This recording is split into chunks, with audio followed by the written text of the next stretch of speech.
Hello, students. Let us come back to the poem The Wonderful Words, which is written by Mary O'Neill, and this poem is for memorization. Let us continue the poem here. So ಆತ್ಮೀಯ ವಿದ್ಯಾರ್ಥಿಗಳೇ, ತಮಗೆ ಈ wonderful words ಅನ್ನುವಂತಹ ಪದ್ಯವನ್ನು ಮುಂದುವರಿಸೋಣ. ಇದನ್ನು ಬರೆದಂತಹ ಕವಯಿತ್ರಿ ಮೇರಿ ಓ ನೆಲ್ಲೆ ಅಂಥೇಳಿ. ಈ ಪೋಯಮ್ ನಿಮಗೆ ಮೆಮರೈಸೇಷನ್ಗೆ ಇದೆ. 5 ಮಾರ್ಕ್ಸ್ ಕ್ವಶನ್ ಕೂಡ ಇದರ ಮೇಲೆ ಬರಬಹುದು ತಮಗೆ.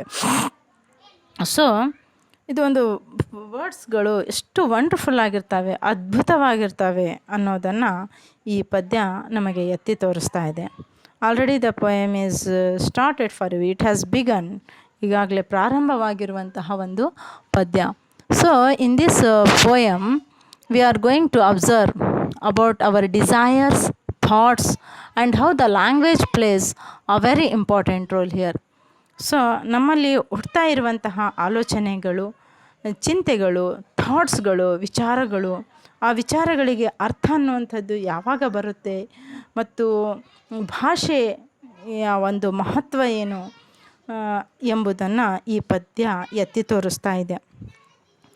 ನಾವು never let a thought shrivel and die for want of a way to say it, for English is a wonderful game and all of you can play it.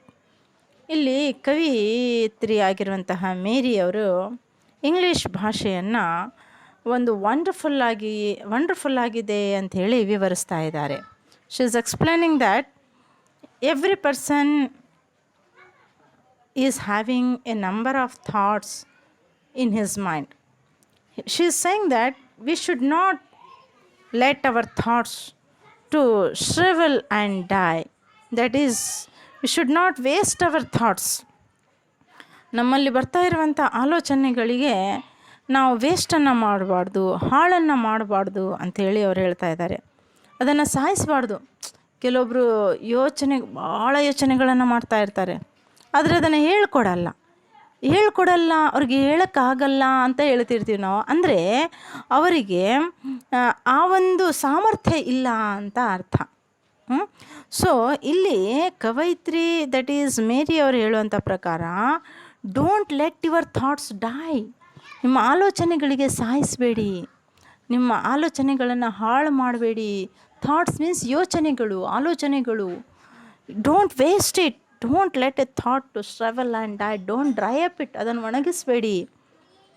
For want of a way to say it. ನೀವು ಅದನ್ನು ಹೇಳೋದನ್ನು ಕಲ್ತ್ಕೊಳ್ಳಿ. ಯಾವಾಗ ಮನುಷ್ಯ ಹೇಳ್ತಾನೆ? ಇಲ್ಲಿ language place a very important role. ಇಲ್ಲಿ ಭಾಷೆ ಬಹಳ ಮಹತ್ವಪೂರ್ಣವಾಗಿರುವಂತಹ ಪಾತ್ರವನ್ನು ನಿರ್ವಹಿಸುತ್ತೆ. ಇಲ್ಲಿ ಮೇರಿಯವರಿಗೆ ಇಂಗ್ಲೀಷ್ ಮೇಲೆ ಅಪಾರವಾಗಿರುವಂತಹ ಪ್ರೀತಿ. ಪ್ರತಿಯೊಬ್ಬರಿಗೂ ಇದರಲ್ಲಿ ಸ್ವಾತಂತ್ರ್ಯ ಇದೆ, ತಮ್ಮ ತಮ್ಮ ಭಾಷೆಯ ಮೇಲೆ ಪ್ರತಿಯೊಬ್ಬರಿಗಿರುತ್ತೆ. ಆ ಥರ ಮೇರಿಯವ್ರಿಗೂ ಕೂಡ for want of a way to say it. ಅವ್ರು ಹೇಳ್ತಾರೆ, ನೀವು ನಿಮ್ಮಲ್ಲಿರುವಂತಹ ಯೋಚನೆಗಳನ್ನು, ಅದಕ್ಕೆ ಥಾಟ್ಸ್ಗಳಿಗೆ ನೀವು ಒಂದು ಅರ್ಥವನ್ನು ಕೊಡಿ. It is possible. ಅದು ಯಾವಾಗ ಸಾಧ್ಯ ಅಂದರೆ ವೆನ್ ಯು ಸೇ ಇಟ್. ನೀವು ಅದನ್ನು ಹೇಳಿದಾಗ ಅಂದರೆ ನೀವು ಭಾಷೆಯನ್ನು ಯೂಸ್ ಮಾಡಿದಾಗ. For English is a wonderful game and all of you can play it. ನೋಡಿ, ಇಂಗ್ಲೀಷ್ ಅನ್ನುವಂಥದ್ದು, yes, today you are knowing English is known as international language. ಅದು ಅಂತಾರಾಷ್ಟ್ರೀಯ ಭಾಷೆ ಅಂತೇಳಿ ಇದಕ್ಕೆ ಪಟ್ಟವನ್ನು ಕಟ್ಟಲಾಗಿದೆ. ಅದಕ್ಕೆ ಅವ್ರು ಹೇಳ್ತಾ ಇದ್ದಾರೆ. ಆಮೇಲೆ ಮೇರಿ ಅವರಿಗೆ ಇಂಗ್ಲೀಷಿನ ಮೇಲೆ ಅಪಾರವಾಗಿರುವಂತಹ ಪ್ರೀತಿ. So she is saying, for English is a wonderful game and all of you can play it. ಆ ಥಾಟ್ಸ್ಗಳನ್ನು ನೀವು ಇಂಗ್ಲೀಷ್ನಲ್ಲಿ ಹೇಳಿ. ನಿಮ್ಮಲ್ಲಿರುವಂಥ ಥಾಟ್ಸ್ಗಳನ್ನು, ಅದಕ್ಕೆ ಭಾಷೆಯನ್ನು ಕೊಡಿ. ಇಂಗ್ಲೀಷ್ ಅನ್ನುವಂಥ ಭಾಷೆಯನ್ನು ಕೊಡಿ. Because English is a wonderful game and all of you can play it. ಇಲ್ಲಿ ಪ್ರತಿಯೊಬ್ಬರು ಆಟಗಾರರು. Every one is a player. So she is saying that because every one is a player you can play it. ನೀವು ಅದನ್ನು ಆಡಬಹುದು. ಯಾವಾಗ? ನೀವು ಅದಕ್ಕೆ ಅರ್ಥವನ್ನು ಕೊಟ್ಟಾಗ, ನೀವು ನಿಮ್ಮಲ್ಲಿರುವಂಥ ಥಾಟ್ಸ್ಗಳಿಗೆ ಏನು ಕೊಡಬೇಕು, ಭಾಷೆಯನ್ನು ಅದರ ಜೊತೆಯಲ್ಲಿ ಮಿಂಗಲನ್ನು ಮಾಡಬೇಕು. Then only it's possible. All that you do is match the words to the brightest thoughts in your head, so that they come out clear and true and handsomely groomed and fed. For many of the loveliest things have never yet been said. See what she is saying? Groom andre brush, clean up. She is saying that all that you do is match the words. ನೀವು ಎಲ್ಲ ಏನು ಮಾಡಬೇಕೆಲ್ಲ ಅಂದರೆ ಎಲ್ಲವನ್ನು ಏನು ಮಾಡಬೇಕು ನೀವು ಅಂದರೆ, ನಿಮ್ಮಲ್ಲಿರುವಂತಹ ಯೋಚನೆಗಳಿಗೆ, ಥಾಟ್ಸ್ಗಳಿಗೆ ನೀವು ಮ್ಯಾಚನ್ನು ಮಾಡಬೇಕು. ಈ ನನ್ನಲ್ಲಿರುವಂಥ ಈ ಯೋಚನೆ ಯಾವ ಪದಕ್ಕೆ ಇದು ಹೋಲುತ್ತೆ, ಯಾವ ಪದ ಇಲ್ಲಿ ಮುಖ್ಯವಾಗಿರುವಂಥ ಪಾತ್ರವನ್ನು ನಿರ್ವಹಿಸುತ್ತೆ. ಫಾರ್ ಎಕ್ಸಾಂಪಲ್, ಥ್ಯಾಂಕ್ಸ್ ಅಂತ ಹೇಳೋದಕ್ಕಿಂತ ಥ್ಯಾಂಕ್ಸ್ ಎ ಲಾಟ್ ಅಂತ ಹೇಳೋದ್ರಲ್ಲಿ ಎಷ್ಟು ಡಿಫ್ರೆನ್ಸ್ ಇದೆ ನೋಡಿ. ವಾಟ್ಸ್ ಯುವರ್ ನೇಮ್ ಅಂತ ಕೇಳೋದಕ್ಕಿಂತ may I know your name please, what is the difference? ಎಷ್ಟು ಚೇಂಜಸ್ಗಳು ಕಾಣಿಸ್ಕೊಡ್ತಾವಲ್ಲ. ಆ ತರಹ ಮ್ಯಾಚನ್ನು ಮಾಡಬೇಕು. You must have to match the words. All that you do is match the words. ನಿಮ್ಮಲ್ಲಿರುವಂಥ ಥಾಟ್ಸ್ಗಳಿಗೆ ಮ್ಯಾಚನ್ನು ಮಾಡಿ, ಒಳ್ಳೆಯ ವರ್ಡ್ಸ್ಗಳನ್ನು ಯೂಸ್ ಮಾಡಿ. ನೋಡಿ, ಭಾಷೆಯಲ್ಲಿ ಡಿಫ್ರೆನ್ಸಸ್. ರಫ್ ಆಗಿರುವಂಥ ವರ್ಡ್ಸ್ಗಳನ್ನು ಯೂಸ್ ಮಾಡ್ಬೋದು, ಸ್ಮೂತ್ ಆಗಿರುವಂಥ ವರ್ಡ್ಸ್ಗಳನ್ನು ಕೂಡ ಯೂಸ್ ಮಾಡ್ಬೋದು. Being literate, it's our duty to use softness in our language. It's our responsibility. ನಮ್ಮ ಲ್ಯಾಂಗ್ವೇಜ್ ಸಾಫ್ಟಾಗಿರಬೇಕು. ಅವಾಗೆ ಜನ ನಮ್ಮನ್ನು ನಮ್ಮ ಭಾಷೆಯಿಂದ ಮೆಚ್ಚುತ್ತಾರೆ, ಹೌದಾ? So the poetess Mary O'Neill is saying that all that you do is match the words to the brightest thoughts in your heads. ನಿಮ್ಮ ತಲೆಯಲ್ಲಿ ಬ್ರೈಟ್ ಆಗಿರುವಂಥ ಯೋಚನೆಗಳು ಏನು ಹೊಳಿತಾ ಇದ್ದಾವಲ್ಲ, ಆ ಯೋಚನೆ ಬ್ರೈಟ್ ಆಗಿರುವಂಥದ್ದು, ಹೊಳೆಯುವಂಥ ಯೋಚನೆಗಳು ನಿಮ್ಮ ತಲೆಯಲ್ಲಿ ಬರ್ತಾ ಇದ್ದಾವೆ ತಾನೇ.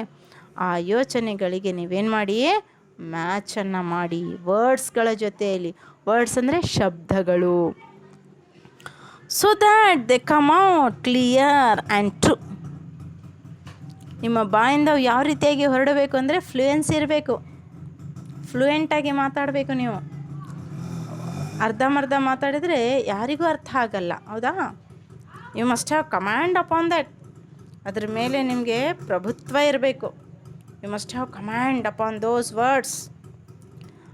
ನಿಮಗೆ ಯಾವುದಾದ್ರೂ ಒಂದು, ಇಲ್ಲಿ ಇಂಗ್ಲೀಷ್ ಬಗ್ಗೆ ಮಾತನಾಡಲಾಗ್ತಾ ಇದೆ. Here we are speaking about English because the poetess Mary O'Neill, she is speaking about English language. So we must also here have to speak about English only. ಇಲ್ಲಿ ನಾವು ಕೂಡ ಇಂಗ್ಲೀಷ್ ಭಾಷೆ ಬಗ್ಗೆನೇ ಮಾತಾಡೋಣ. ನಮಗೆ ಇಂಗ್ಲೀಷ್ ಭಾಷೆ ಚೆನ್ನಾಗಿ ಅರ್ಥ ಆಯಿತು, ತಿಳಿತು, ನಮ್ಮ ಯೋಚನೆಗಳು ನಮ್ಮ ತಲೆಯಲ್ಲಿ ಬರ್ತಾ ಇದ್ದಾವೆ, ಬ್ರೈಟ್ ಆಗಿರುವಂಥ ಯೋಚನೆಗಳು ಹೊಳಿತಾ ಇದ್ದಾವೆ ಅಂತ ಹೇಳಿದಾಗ, what we have to do? We have to come out clear and true. ಕ್ಲಿಯರಾಗಿ ನಾವು ಮಾತಾಡಬೇಕು. ಟ್ರೂ, ಸತ್ಯವಾಗಿ ಮಾತಾಡಬೇಕು. ಸುಳ್ಳು ಅಂಶಗಳನ್ನು ಅದರಲ್ಲಿ ಆ್ಯಡ್ ಮಾಡಿ ಹೇಳಬಾರ್ದು. You must have to bring out those thoughts by the help of words, English words, with clear and true and handsomely groomed and fed. ಮತ್ತು ಹೆಂಗಂದರೆ ಹ್ಯಾಂಡ್ಸಮ್ಲಿ ಗ್ರೂಮ್ಡ್ ಅಂದರೆ ಕ್ಲೀನಪ್, ಆ್ಯಂಡ್ ಹ್ಯಾಂಡ್ಸಮ್ಲಿ ಗ್ರೂಮ್ ಅಂದರೆ clean up and fed. ಎಷ್ಟು ಕ್ಲೀನಾಗಿ ನಾವು ಅದನ್ನು ಬಡಿಸ್ಬೇಕು ಆ ಪದಗಳನ್ನು ಅಂದರೆ, for many of the loveliest things have never yet been shed.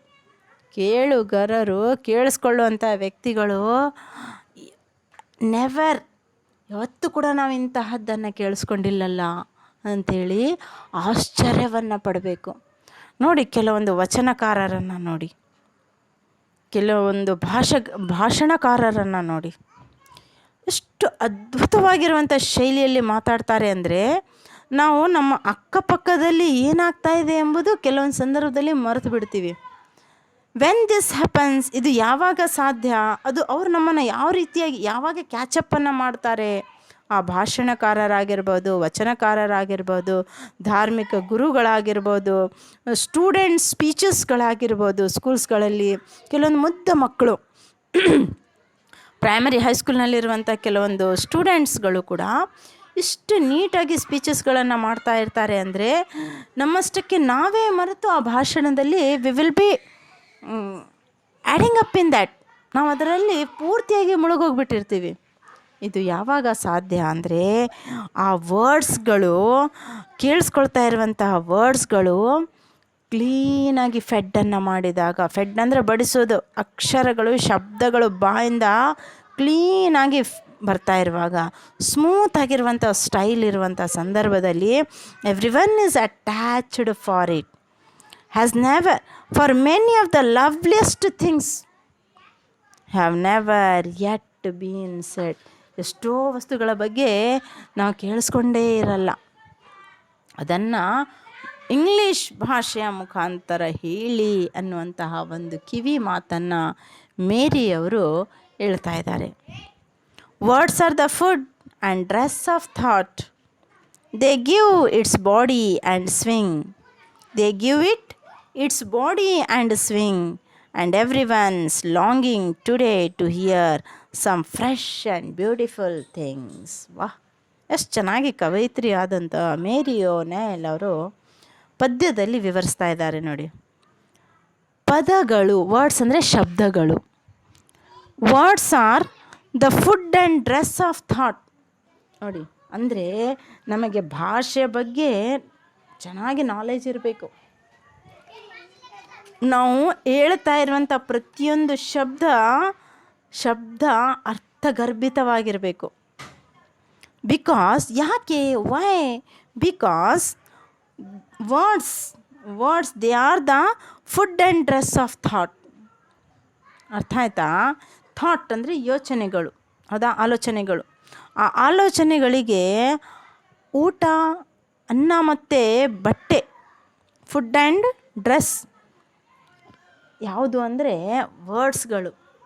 ನೋಡಿ, ನಾವು ಒಳ್ಳೆ ಒಬ್ಬ ವ್ಯಕ್ತಿ ಫಸ್ಟ್ ಕ್ಲಾಸ್ ಡ್ರೆಸ್ಸಿಂಗನ್ನು ಮಾಡ್ಕೊಂಡಿದ್ದಾನೆ, ಹೊಟ್ಟೆ ತುಂಬ ಊಟವನ್ನು ಮಾಡಿದ್ದಾನೆ, ಫಸ್ಟ್ ಕ್ಲಾಸ್ ಊಟ ಮಾಡಿದ್ದಾನೆ, ನೀಟಾಗಿ ಡ್ರೆಸ್ಸಿಂಗನ್ನು ಮಾಡಿದ್ದಾನೆ, ಕೂತ್ಕೊಂಡಿದ್ದಾನೆ ಒಂದು ಕಡೆ ಅಂದರೆ ಅವ್ನಿಗೆ ಹೇಗೆ ಅನ್ನಿಸ್ತಾನೆ? ಎಲ್ಲರಿಗೂ ಫ್ರೆಶ್ ಆಗಿ ಕಾಣಿಸ್ಕೊಡ್ತಾನೆ ಅವನು, ಹೌದಾ?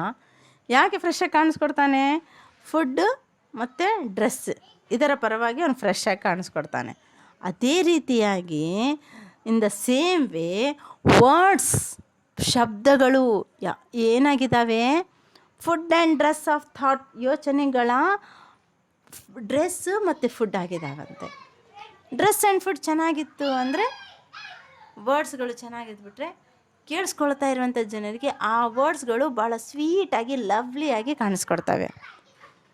They give it's body and swing. ಆ ವರ್ಡ್ಸ್ಗಳು ಶಬ್ದಗಳು ಏನು ಮಾಡ್ತವೆ? ದೇ ಗಿವ್ ಇಟ್, ಕೊಡ್ತವೆ. ಏನನ್ನು ಕೊಡ್ತವೆ? It's body and swing. Swing ಅಂದರೆ ತೊಟ್ಟಿಲನ್ನು ತೂಗ್ತಾರೆ ನೋಡಿ, ಅದು ಹಿಂದಕ್ಕೆ ಮುಂದಕ್ಕೆ ಟು ಆ್ಯಂಡ್ ಫ್ರೋ ಹೋಗುತ್ತಲ್ಲ, ಅದಕ್ಕೆ ಸ್ವಿಂಗ್ ಅಂತ ಕರಿತೀವಿ. ಸೊ ನಮ್ಮ ಭಾಷೆ ಚೆನ್ನಾಗಿದ್ಬಿಟ್ರೆ ಅದು ಸ್ವಿಂಗ್ ಆಗುತ್ತೆ. And every one's longing today to hear. ಇವತ್ತು ಪ್ರತಿಯೊಬ್ಬರು ಏನನ್ನ ಬಯಸ್ತಾರೆ? ಲಾಂಗಿಂಗ್ ಅಂದರೆ ಬಯಸೋದು, ಡಿಸೈರ್, ಥರ್ಸ್ಟ್, ಅರ್ನಿಂಗ್, ಬಾಯಾರಿಕೆ, ಪ್ರತಿಯೊಬ್ಬರಿಗೆ ಇವತ್ತಿರುವಂಥ ಆಸೆ ಅಂತ ಹೇಳ್ಬೋದು. ಒಟ್ಟಿನಲ್ಲಿ ಏನು ಅಂದರೆ and every one's longing today to hear. ಪ್ರತಿಯೊಬ್ಬರಿಗೂ ಇವತ್ತು ಏನು ಕೇಳಿಸ್ಕೊಳ್ಬೇಕು ಅಂತ ಆಸೆ ಅಂದರೆ some fresh and beautiful thing. ಹಳೆಯದ್ದೇ ರಿಪೀಟ್ ಆಗ್ತಾ ಇದೆ, ಓಲ್ಡ್ ವರ್ಡ್ಸ್, ಅದೇ ವರ್ಡ್ಸ್ಗಳು ತಿರುಗಿ KG ಕ್ಲಾಸ್ಲಿಂದ ಕೇಳಿಸ್ಕೊಳ್ತಾ ಇದ್ದೀವಿ. ಫಸ್ಟ್ ಸ್ಟ್ಯಾಂಡರ್ಡ್ಗೆ ಬಂದರು ಅದೇ, 5th ಬಂದರು ಅದೇ, 10th ಬಂದರು ಅದೇ. ಅಂದರೆ students are people won't get curiosity, they won't get interest. ಬದಲಾವಣೆ ಅನ್ನುವಂಥದ್ದು ಇರಬೇಕು. So for this purpose only ಅದಕ್ಕೆ ಏನು ಮಾಡ್ತಾರೆ? ಪ್ರೈಮರಿ ಟೀಚರ್ಸ್ ಬೇರೆ ಇರ್ತಾರೆ ನೋಡಿ, ನೀವು ಹೈಸ್ಕೂಲ್ನಲ್ಲಿ ಬೇರೆ ಇರ್ತಾರೆ, ಕಾಲೇಜ್ನಲ್ಲಿ ಬೇರೆ ಇರ್ತಾರೆ, ಡಿಗ್ರಿಗೆ ಬೇರೆ ಇರ್ತಾರೆ, PGಗೆ ಬೇರೆ ಬಿಕಾಸ್ ಇಲ್ಲಿ ಚೇಂಜಸ್ಗಳು ಆಗ್ತಾ ಇರ್ತವೆ. ಆ ರೀತಿಯಾಗಿ ಯಾಕೆ ಅವರೇ ಪದೇ ಪದೇ ತಿರುಗಿ ಅವರನ್ನೇ ನೋಡಿಬಿಟ್ರೆ ಬೇಜಾರಾಗ್ಬಿಡುತ್ತಲ್ಲ. ಅದನ್ನೇ ಹೇಳ್ತಾರೆ ಬಿಡಪ್ಪ, ಅದೇ ಎಕ್ಸಾಂಪಲ್ಸ್ಗಳನ್ನು ಕೊಡ್ತಾರೆ ಅನ್ನುವಂಥ ಒಂದು ಥಿಂಕಿಂಗ್ಸ್ ನಮ್ಮಲ್ಲಿ ಬಂದುಬಿಡುತ್ತೆ. So today's people what they are longing, what is the interest of today's people? ಇವತ್ತು ಜನರ ಒಂದು ಆಸೆ ಏನಾಗಿದೆ ಅಂದರೆ, they want to listen some fresh and beautiful things. Fresh ಆಗಿರುವಂತಹ ಬ್ಯೂಟಿಫುಲ್ ಆಗಿರುವಂಥದ್ದನ್ನು ಕೇಳಿಸ್ಕೊಳ್ಬೇಕು ಅನ್ನುವಂಥದ್ದು ಪ್ರತಿಯೊಬ್ಬರ ಆಸೆ ಇವತ್ತು. But only words can free a thought from its prison behind your eyes. Maybe your mind is holding now a marvelous new surprise. But only words can free a thought. ಥಾಟ್ಸ್ಗಳಿದ್ದಾವಪ್ಪ ತಲೆಯಲ್ಲಿ, ಸಿಕ್ಕಾಪಟ್ಟೆ ಯೋಚನೆಗಳು ಇದ್ದಾವೆ ಅಂತ ಹೇಳಿದಾಗ ಆ ಯೋಚನೆಗಳು ಫ್ರೀ ಆಗಬೇಕು ಅಂದರೆ ಅದು ಒಂದು ನಮ್ಮ ತಲೆಯಲ್ಲಿ ಯೋಚನೆಗಳು ಇದ್ದಾವೆ, ಥಿಂಕಿಂಗ್ಸ್ಗಳು ಇದ್ದಾವೆ, ಥಾಟ್ಸ್ಗಳು ಇದ್ದಾವೆ ಅಂದರೆ ಅದು ಏನು ಅಂದರೆ ಬಲೆಯಲ್ಲಿ ಸಿಕ್ಕಾಕೊಂಡ್ಬಿಟ್ಟಿದ್ದಾವೆ ಅಂತ ಅರ್ಥ. They are trapped in a cage. ಪಂಜರದಲ್ಲಿ ಸಿಕ್ಕಾಕೊಂಡ್ಬಿಟ್ಟಿದ್ದಾವೆ. ಯಾವ ರೀತಿಯಾಗಿ ಅಂದರೆ just like A bird which is put in the cage. ಅದಕ್ಕೆ ಹಾರಕ್ಕೆ ಬರುತ್ತಾ? ಬರಲ್ಲ. ಅದು ಬೇರೆಯವ್ರನ್ನ ನೋಡಿ ಹೊಟ್ಟೆ ಕಿಚ್ಚಿಬಿಡಬೇಕಾಗುತ್ತೆ, ಹೌದಾ? In the same way words, ಶಬ್ದಗಳು ನಮ್ಮ ಬಾಯಿಯಿಂದ ಹೊರಡಿದಾಗ, English words when they come out from our mouth, then only thoughts become free. ಆ ಯೋಚನೆಗಳು ಏನಿದಾವಲ್ಲ ತಲೆಯಲ್ಲಿ, ಆ ಯೋಚನೆಗಳು ಫ್ರೀ ಬರ್ಡಿನ ಥರ ಹೊರಗಡೆ ಬಂದುಬಿಡ್ತವೆ. ಯಾವುದರ ಮುಖಾಂತರ? By the help of words. From its prison behind your eyes. ಕಣ್ಣಿನ ಹಿಂದ್ಗಡೆ ಕ್ಯೂರಿಯಾಸಿಟಿ ಇದೆ. ಕೆಲವೊಬ್ಬರು ಕಣ್ಣುಗಳನ್ನು ನೋಡಿ ಅವರು ದುಃಖಿತರಾಗಿದ್ದಾರೆ, ಸಂತೋಷಭರಿತವಾಗಿದ್ದಾರೆ ಎಂಬುದು ಕಣ್ಣಿನಿಂದ ಗೋಚರ ಆಗ್ತಾ ಇರುತ್ತೆ. ಇವಾಗಂತೂ ಗೊತ್ತಾಗಲೇಬೇಕು, ಯಾಕಂದರೆ ಮಾಸ್ಕನ್ನು ಧರಿಸ್ತಾ ಇದ್ದೀವಿ ತಾನೇ. Is it because we are living in the age of corona ಯುಗ ಅಂತೇಳಿದೆ, ಹೆಸರನ್ನು ಕೊಟ್ಟುಬಿಡ್ಬೇಕು. ಇವಾಗ ಕೊರೋನಾದ ಯುಗದಲ್ಲಿ ವಾಸ ಮಾಡ್ತಾ ಇದ್ದೀವಿ ಅಂದರೆ ನಾವು ದುಃಖದಲ್ಲಿದ್ದೀವಿ, ಸಂತೋಷದಲ್ಲಿದ್ದೀವಿ ಎಂಬುದನ್ನು ನಮ್ಮ ಕಣ್ಣುಗಳೇ ತೋರಿಸ್ಕೊಡ್ತವೆ. ನಾವು ಡೀಪ್ ಡಿಸ್ಕಷನ್ನಲ್ಲಿದ್ದೀವಿ. Everything is observed by our eyes itself. ಕಣ್ಣುಗಳೇ ಎಲ್ಲವನ್ನು ಹೇಳ್ಕೊಡ್ತಾ ಇರ್ತವೆ. ಆ ಕಣ್ಣುಗಳ ಹಿಂದುಗಡೆ ಏನು ಅಡಗಿದೆ ಅಲ್ಲ, ಬಿಹೈಂಡ್ ಪ್ರಿಸನ್ನಲ್ಲಿ, ಹೌದಾ, ಅಲ್ಲಿ ಏನಿದೆ ಎಂಬುದು ಆ ಕಣ್ಣುಗಳೇ ತೋರಿಸ್ಕೊಡ್ತಾವಲ್ಲ. Maybe your mind is holding ನಾವು your mind may be holding for you. ತನ್ನ ಹತೋಟಿಯಲ್ಲಿ ಇಟ್ಕೊಂಡಿರ್ಬೋದು. A marvellous new surprise. When you use the language English, then you can do a number of things. So ಇಲ್ಲಿ ಕವಿಯವರ ಪ್ರಕಾರ, according to the poet here, words alone are good. ಪದಗಳು ಚೆನ್ನಾಗಿದ್ದಾವೆ ಅಂತ ಹೇಳ್ಬಿಟ್ರೆ ಆ ವ್ಯಕ್ತಿ, that person is the most successful person. ಅವನೇ ಅದು ಮಾರ್ವೆಲಸ್, ಅದ್ಭುತವಾಗಿರುವಂಥ ಒಂದು ಸರ್ಪ್ರೈಸ್. ಅದು ಒಳ್ಳೆಯ ಪದಗಳು ಹೊರಡಬೇಕು ಅಂದರೆ ಅದ್ಭುತವಾಗಿರುವಂಥದ್ದು. So for this purpose the poetess is explaining that by using the language English ಭಾಷೆಯ ಬಳಕೆಯನ್ನು ಮಾಡಿ, you have to play a wonderful game. ಆ ಪ್ರತಿಯೊಬ್ಬರು ಆಟವನ್ನು ಆಡಿ. And for your thoughts, don't make your thoughts to die, and you say those words by using English language so that everyone can enjoy it. So she is requesting the people to play with the game, that is wonderful game English. This is the end of the poem, The Wonderful Words, written by Mary O'Neill. And remember, this poem is for memorization. It may occur for you for nearly 5 marks. Okay, bye.